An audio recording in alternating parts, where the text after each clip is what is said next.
If you're a heating and air conditioning technician or even a salesperson, why should you have your own personal moral code when it comes to sales and business, and why does this matter? This is a fantastic question.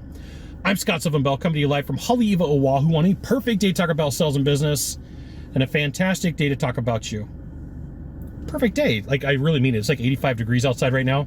It's a fantastic day. So there's a lot of changes that have happened in heating and air since I've got involved in the early 2000s. And one of it is the profits cover sin model. I shot an entire video on this. We're not going to go down the path of problems and issues. I'll put a link in the description below. But I highly encourage you to find your convictions, to find your beliefs, to make a statement about what you are and are not willing to do in the business, right? So like, I am a huge fan of morality. Like, you don't have to lie, you don't have to cheat, you don't have to steal, you don't have to make stuff up to set leads, to do add-on sales, or to sell systems. It's not true. You don't have to. So like, you could sit down and craft your morality statement of like, okay, as a technician, my role and responsibility is first and foremost to help my clients. So with that being said, I have made a commitment that I'm not going to lie, I'm not going to cheat, I'm not going to steal. If somebody needs to have the truth, I will be the person that tells them the truth. If somebody has the opportunity to get a system and it's the right thing for them, I'll have that conversation, but I'm not going to make stuff up to make this happen. You would want to guide your conversation, and then like every morning read it. Like, I would encourage every company to do this with their technicians and create this content, because it's really easy when you're like, I understand conceptually, like, this is the pie chart, this is all the stuff that's in there that I'm willing to do. It's really easy to point and go, hey, what you're asking me to do is against my morals. It's not in my pie chart. It's all the way over here. And if you meet with a sales coach, sales trainer, and I'm going to use that term roughly, loosely, and they're like, hey, I want you to break this moral code. You're like, I don't do that, right? That's against my moral code. That's repugnant to me. That's disgusting. I won't do it. And I think that as a technician, as a salesperson, you have the capability of going, time out.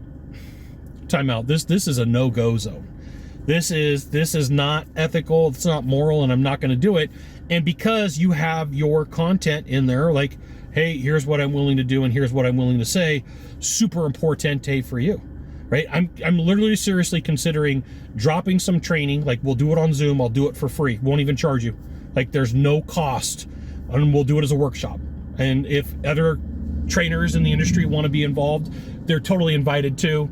I don't look at this as a competition. I look at it as a way to lift the boats. I'm going to reach out to a couple people that I know. They can email it to their list. We can work on this together. You know, I won't stamp it with it's got to be my IP. I think it's very beneficial to the industry. Here's the thing. If you want to be better at sales, you want to be good at what you do, you should absolutely reach out to my email publication, right? Type in your name, your phone number, your email, address into a browser. I'll give you the goods, not in the Facebook group, not in the YouTube channel. It's an email publication. You get emails from me, right? They're amazing. They're fantastic when I remember to send them. It's just the way that it is. So if you have your own moral code, you always know what's up. You always know what's going on. And you know what? Here's the thing. It's not just the owners, the sales trainers, the other salespeople, the other technicians in the industry. And I'm giving the bunny ears on purpose because, like, I don't really think they're real. I think they're cartoon characters. There's going to be a point where a client comes to you and goes, hey, sales dude, you know, can you come back on the weekend? Like, I when I was a tech, every once in a while I would have the person go, what's the cost after 5 o'clock? Or what's the cost on Saturday? And the first couple of times I was like, what?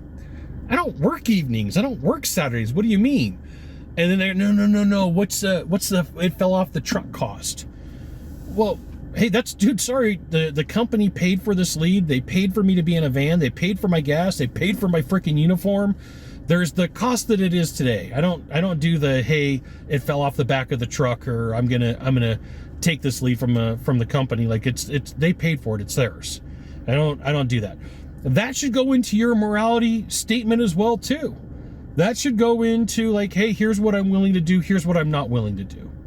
But I really truly believe that if you know today, like, what's up, like, hey, today, here's what I'm willing to do. Tomorrow, here's what I'm not willing to do.